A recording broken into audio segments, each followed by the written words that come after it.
thank you all for allowing me to come here and speak tonight. I will give kudos first to the folks who are responsible for a lot of the information in this presentation. About, I want to say 10, 15 years ago, folks at the district realized that a lot of the older employees were passing on, some of them were retiring, and they wanted somehow to explain to future employees how this district came into being, because I think all of us in this room are older than the Tualatin Valley Water District. So it's a relatively newer district in the life cycles of local government. And so with the help of a researcher, I think it was either from the University of Portland or Portland State, they compiled this history of the Tualatin Valley Water District that we now use and this slideshow is a edited version of one that we would use for employee onboarding. So when a group of new employees comes on board, they hear from our CEO about the history of the water district. With that, I will get us started.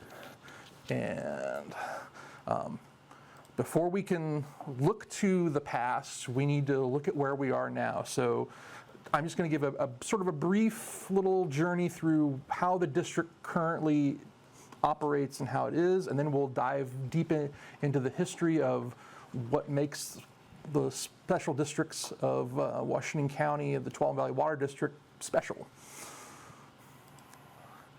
So we'll start with the vision, mission, values, and culture. Our mission is to provide quality water and service to our community. Our vision is our water sustains thriving communities every day for everyone, and we try to fulfill our vision and mission with the values of respect, integrity, service, equity, and safety. Just a little brief overview of our organization and governance. So this is the map of the current service area of the Tualatin Valley Water District, and you'll see that it touches a lot of different jurisdictions. So we cover unincorporated Washington County, parts of the city of Beaverton, parts of the city of Hillsborough, parts of the city of Tigard. And then the little island you see is what was traditionally known as the Metzger District, Garden Home, Metzger, and a little portion of Tigard. And the larger portion is what is going to be referred to as the Wolf Creek Aloha area. So Wolf Creek is generally the area along Highway 26, and the Aloha area, of course, is that area around TV Highway. So special districts are organized under Oregon statute, ORS 264. Our purpose under the ORS is to furnish quality potable water to residents and local businesses, and to protect the community by providing water to fight fires. This is our current Board of Commissioners. There I am. There's Todd Sanders, our Vice President, Elliot Lysak, our Treasurer, Jim Duggan, who's our current Secretary and longest serving board member, and then Jim Doan, who is also one of our longer serving board members. I've been serving only since the summer of 2022. I believe Commissioner Sanders was first elected in 2019 or 2018, and then Commissioner Lysak was appointed later in the summer of 2022. So we've had a lot of turnover recently. Just a brief overview of some of the departments in TVWD. You have administration, customer service, engineering and operations, finance, the water supply program, which we'll talk about very briefly towards the end, and then our information technology department. Okay, now we're into the fun stuff.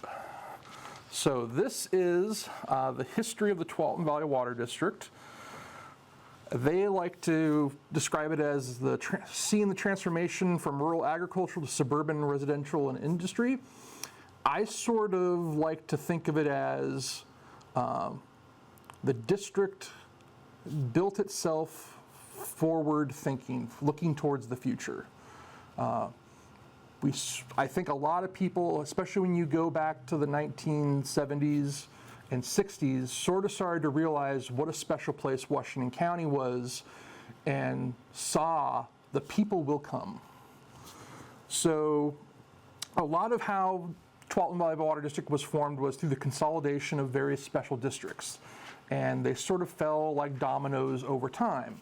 Each special district over the years had a certain service area. They provided a specialized service to a number of people. And I believe in state statute in ORS 22046, we have, I think there are about maybe close to 70 or 80 different types of special districts that could be formed out in the state. So if in some communities, they have cemetery districts. In some districts, especially during the days when the district was forming and transportation was kicking into gear, they had streetlight districts. So communities needed to figure out ways to pay for things that didn't always come from property taxes. So here's to give you an idea of how many districts there were in Washington County. So if you take a line from Tualatin through Tigard to Beaverton, and in 1966, that rough area was probably about 60,000 people. There were 7 water districts, 2 park districts, 4 rural fire districts, 17 sanitary districts, and then 25 of what I'll just lump into what we call other districts. So the cemeteries, the streetlights, anything like that. That's a lot of specialized service districts. And one time, Beaverton City Manager Robert Malley said, "Urbanization is going to dictate consolidation eventually. The question is now or later." And so how we got to be TVWD is basically through that process of consolidation. And so we started off with 2 primary districts came together. And the first one is the Wolf Creek District. And the Wolf Creek District is named after the Wolf Creek Highway, which then became Sunset Highway. And Wolf Creek just didn't change their name. So here's a photo of what Farmington Road looked like in 1911. And in the 30s is when the Wolf Creek Highway District formed. And it's not easy, even back then, to form a special district. You have to get voters' buy-in on it. And the Wolf Creek District took 3 votes of the people to get approved. And when I say 3 votes, I mean those votes were under 200 people total. So it took neighbors 3 times to go through a petition process to get the creation of the Wolf Creek Highway Water District on the ballot. And they finally did that in 1938. And even then, when they were successful, someone tried to challenge them in court about it. And luckily, the district was successful to exist. Where were they getting water before that? So most communities in Washington County got their water from wells, other surface sources. And as people moved in, they needed pipes and meters and things to regulate the water, especially if they wanted water from Portland. And that's where Wolf Creek was going to get its water, was from the Bull Run system. So here's just a photo of what a bill sort of looked like back in 1939 and the election.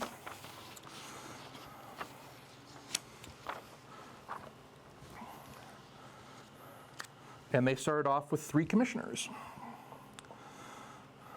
And you can see very, very few disbursements. They had very few costs. It's sort of interesting because of when this was happening. The Wolf Creek Highway Water System benefited from a large influx of federal spending from the Roosevelt administration. And portions of the Wolf Creek Water System are directly the result of the WPA, of the Works Progress Administration. So if you were drinking water in that part of Washington County, you had the federal government to thank for funding that during the Great Depression.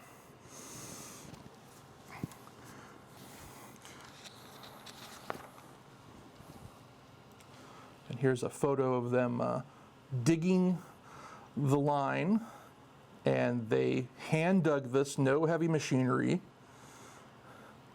It was a large effort from a large amount of people for just a 4-inch water line.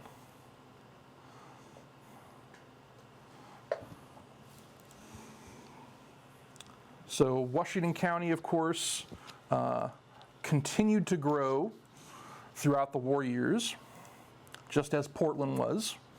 In fact, you can say if something was going on in Portland, very shortly it followed out here in Washington County. So just to give you an idea of the perspective, in 1940, so a couple years after the Wolf Creek Water District was formed, the population of Washington County, and these are all Wikipedia's estimates from the census, was 39,194 people total. By the 1950s, it was 61,000. 1960, 92,000. So it took to the 1960s for us to get to basically the population currently of probably Hillsborough and Beaverton. So if you figure each of those cities has about 100,000 people, it took a very long time for us to get to 100,000 as a county. And then by 1970, we had seen even more rapid growth, and we were up to 157,000 people. But still, I mean, you think about today, we're over 600,000 people. They just never stopped coming. The change that was created after World War II in our economy and our society brought people here, transforming an agriculturally based economy into suburbia. And eventually, we turned to tech. Silicon Forest. Mm-hmm. I mean, it's hard when I used to hear my dad talk about when we go to Beaverton Mall, and he would just say, I can't believe it. You know, when I was a kid, this was all just an airport. I'm just sort of like, we're walking on an airport? It's like, yep.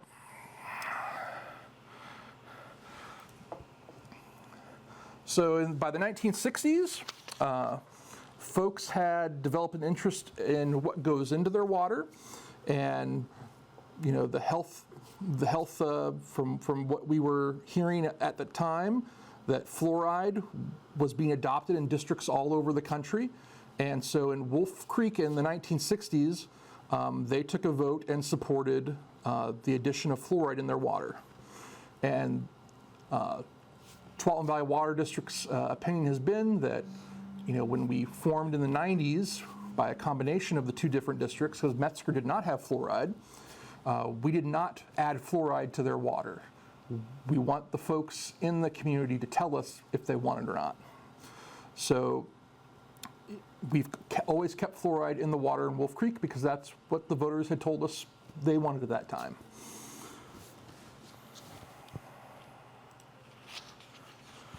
By the 1970s, you start to get an idea of the growth. As I explained, we were getting close to 200,000 people.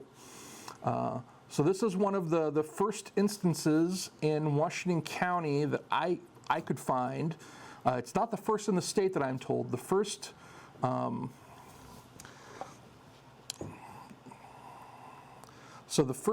system development charges in the state happened actually down in Corvallis. So Washington County was very close behind, and the Wolf Creek Water District was probably maybe second or third in the state to implement some sort of system development charge. We had landowners who wanted to develop into housing right along Highway 26, and they were like, well, how do we get them water? So they made an agreement with the Wolf Creek Water District to say, okay, if we build the infrastructure, can you supply the water? And so the Wolf Creek Water District was like, okay, if you're going to pay for the infrastructure, we will annex you into the water district. And so that's probably one of the very first time system development charges were used in Washington County. And really, infrastructure projects, water and sewer, fire hydrants and stuff, all that type of stuff was probably the earliest users of system development charges. And then by the 1980s, system development charges became more widespread in communities. especially as the property tax limitations were put on communities. They needed to figure out how to provide the services that new residents were going to need in their communities. And so system development charges in 1989 got their own legislation that carved out all the rules and regulations that you had as a community to utilize system development charges. And now we get to the ALOA part of the district. So in the 1930s, ALOA was also starting to grow and develop, and they were having some growing pains as the water situation here was a little harder to deal with than being so close to Portland, where they could, build the pipe through Canyon and come into Wolf Creek. So ALOA would often run out of water, especially during summers in peak usage. This was long before the days of where you had fixed charges. So your water bill usually has a fixed charge and then a charge based on how much you use. Well, back then, they didn't have a charge in most areas based on how much you use. So you could use as much as you want and you'd still get charged the same thing.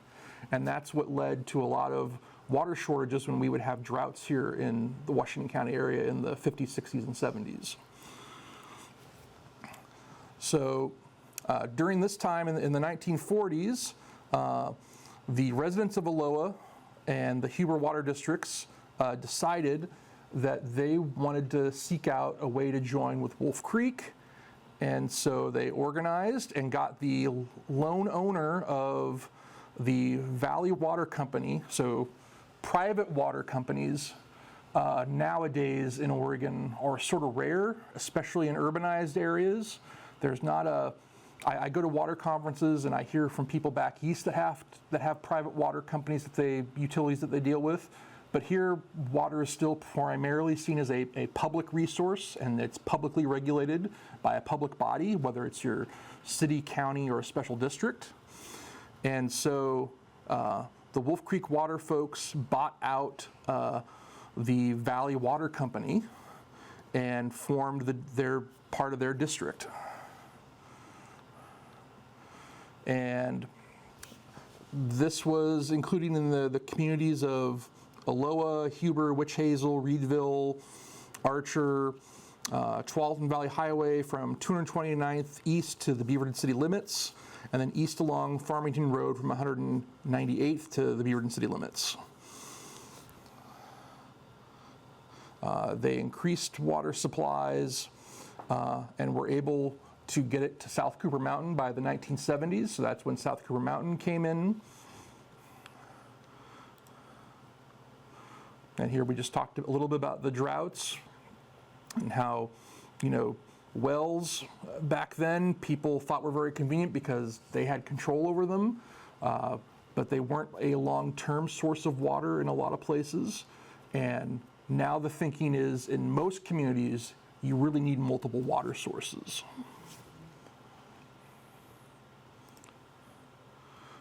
So another part of the big boom of the 1970s was tech. And all of the companies that followed them became water users. So as tech expanded, they needed more water. They were the largest manufacturing plant in the county, and they were using 20% of the district's total water. And at that time, they almost always needed more. Because of all this increased water usage, Wolf Creek and others, not just Wolf Creek, but some of the cities even, were starting to look at how do we get more supply. And so this is the first time ever that we see mentioned in the local news in 1973 of using the Willamette as a water source. So this was the first time it was floated as a potential source.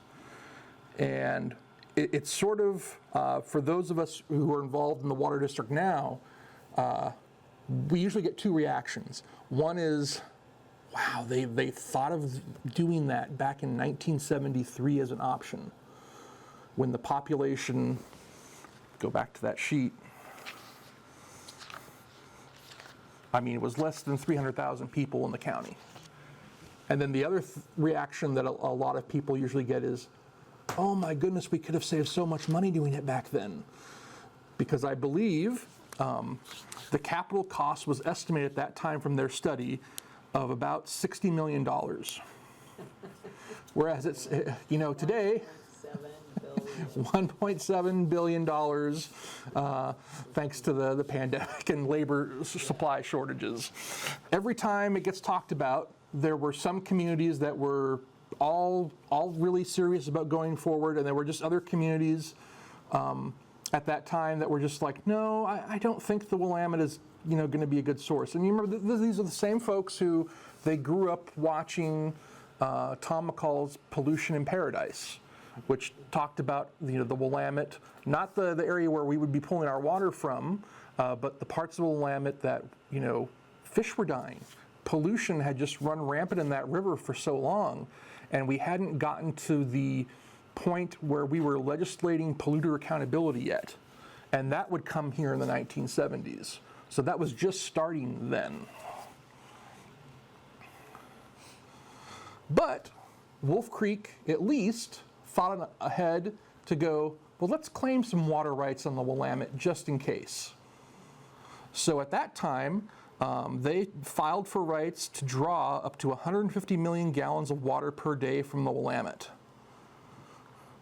But of course, they kept looking for alternative sources. So there was a big study done in 1977 throughout Washington County that brought all the water providers and the unified sewer district together. It was not called Clean Water Services then. And so they commissioned a report that looked at the Willamette as an alternate source, and this is what they found in the report. First, they noted approval for raw water quality of the Willamette by the Oregon State Public Health Division. So that means if we're going to take water from the Willamette, Public Health has to sign off on it. They noted the severe droughts, renewed interest from other municipalities, so people further down the river, including Salem, Monmouth, Newburgh, and Lake Oswego. Other communities in the area's growing problems, so Wilsonville was starting to also have wells run dry. At this time, the city of Lake Oswego was trying to decide if they wanted to continue selling surplus Clackamas River water to communities closer to them. And ultimately, what sort of stopped all of this was Washington County's collective decision not to proceed towards the concept of a unified county service district for water.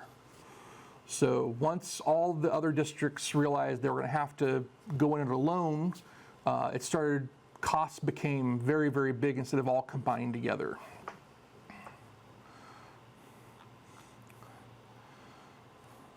So they effectively shelved the plan of getting water from the Willamette in 1977. In 1979, Wolf Creek decided, well, if we're not going to be partnering with people to go in on the Willamette yet, we need to keep buying from Portland. And so the Washington County supply line was commissioned in 1979, and it was completed in 1983. And that was ran directly from Powell Butte to the county line at the Beaverton Hillsdale Highway, bypassing Washington County Park reservoirs.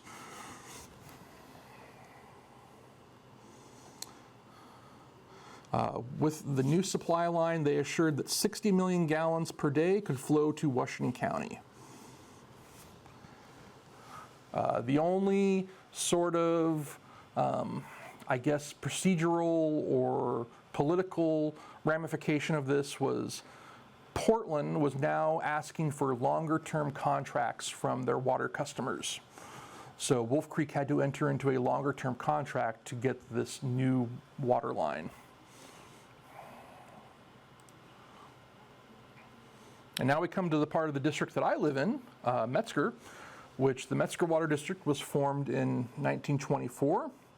And Metzger, I would say Metzger grew sort of at pace with the Wolf Creek area. Oh, whoops. And so Metzger eventually formed up in the 1950s with Garden Home and Progress. So I don't know how many of you are familiar with the Progress area, but it's over there by Embassy Suites. Then they have the McKay School District. Then McKay Water District used to be a little area too. And so by 1955, there were roughly 1,200 connections, and Wolf Creek had about 1,500. So they were keeping pace with each other.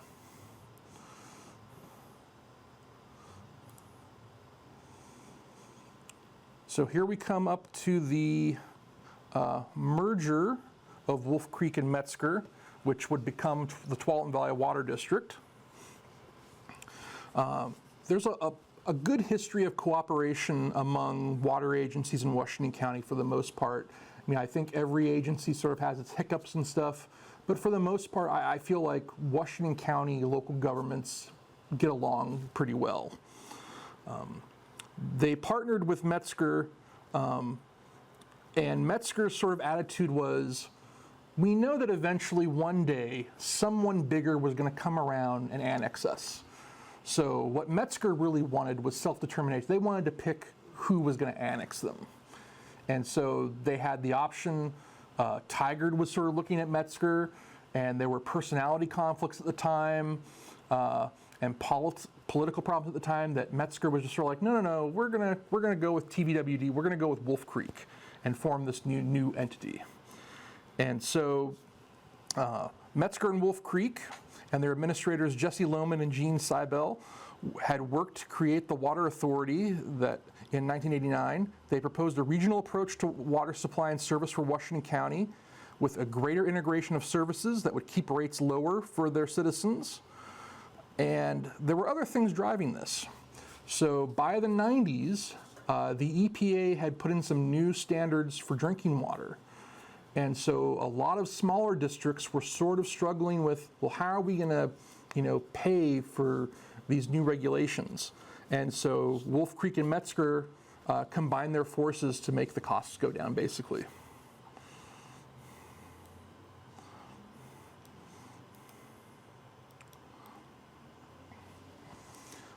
It wasn't completely smooth. The Portland Metropolitan Area Local Government Boundary Commission that eventually would approve the merger required that some of the other smaller districts in the area also be considered for this. And the idea of a regional government entity stepping in and telling a smaller government entity, you need to look into this, didn't sit well with folks in West Slope and Raleigh Hills. And so they were pretty much adamantly against joining in a new venture like that. So that's why those two smaller districts exist between the Wolf Creek portion and the Metzger portion, which maybe had, the regional government gone about some things differently, maybe different conversations would have happened, but they sort of spoiled that.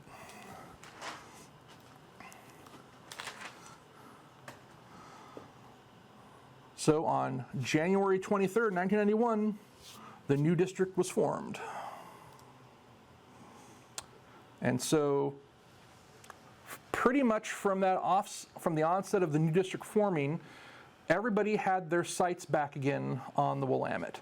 They knew we're still growing, we're still getting to get more people living in Washington County, we need to figure out more sources of water. And so they went back to what was on the shelf. They had a perfectly good plan in 1977, and they went about reevaluating that. In the 1990s, the city of Wilsonville was also growing, much like our entire region, and they identified the Willamette as a new source. And so in the photos in here from 1994 are the creation of a pilot-scale water treatment facility that was set up to demonstrate how the raw water from the Willamette could be treated to meet all federal and state drinking water standards. So TVWD partnered with Wilsonville on the initial construction of the plant, and although we had no pipes connecting us to Wilsonville at the time, we went in on the water treatment plant with them. And in April of 2002, Wilsonville began operation of their new treatment plant on the Willamette River. So here's an idea of what the Willamette water supply system is going to look like, and the piping. So that black line from Wilsonville all the way up to Hillsborough through, I believe that big line is going towards Metzger, Shoals Ferry. Wish they'd included some streets on this map, but that's okay. So landing on this concept took a little time. Most of the time, I believe, I was in high school and in college is when this was played out in public here in Washington County in the early 2000s. And so you had a lot of activity about, should we get water from the Willamette? There were probably lots of, I remember some newspaper articles in like the mid-2000s about the campaigns for water commissioner one year were very, there were like 11 candidates for like 3 positions, and all of them had a stand on the Willamette River water. So this is the state-of-the-art treatment plant is being built right now between Tualatin and Sherwood. So if you're over in that area, and the last 2 years you've seen a lot of construction here in Washington County of us putting pipe in the ground, or us helping our partners put pipe in the ground, working with the city of Beaverton, city of Hillsborough, and Washington County. Because when we discovered that it's a lot easier to work on a project to dig up the ground once than to have to dig it up several times. So if we have to go in or one of our partners has to go in, we check with each other to say, is there any other work that needs to be done here that you can do while the ground's dug up? And so this is just sort of a short history of the pipelines and how they've come through Washington County over the years. So growth, of course, has led to the water demand. So again, talking about our history of our partnerships with the various different local governments. One of the ones that we're most proud of is that, you now have with your local communities a unified, in 1994, it was, known as the Unified Sewage Agency. Now it's Clean Water Services. But we sent our customers our first ever combined bills for water and sewer. And a lot of people thought that was a big advancement to get those things on the same bill most of the time. And we're still pretty proud of that effort. That's still ongoing.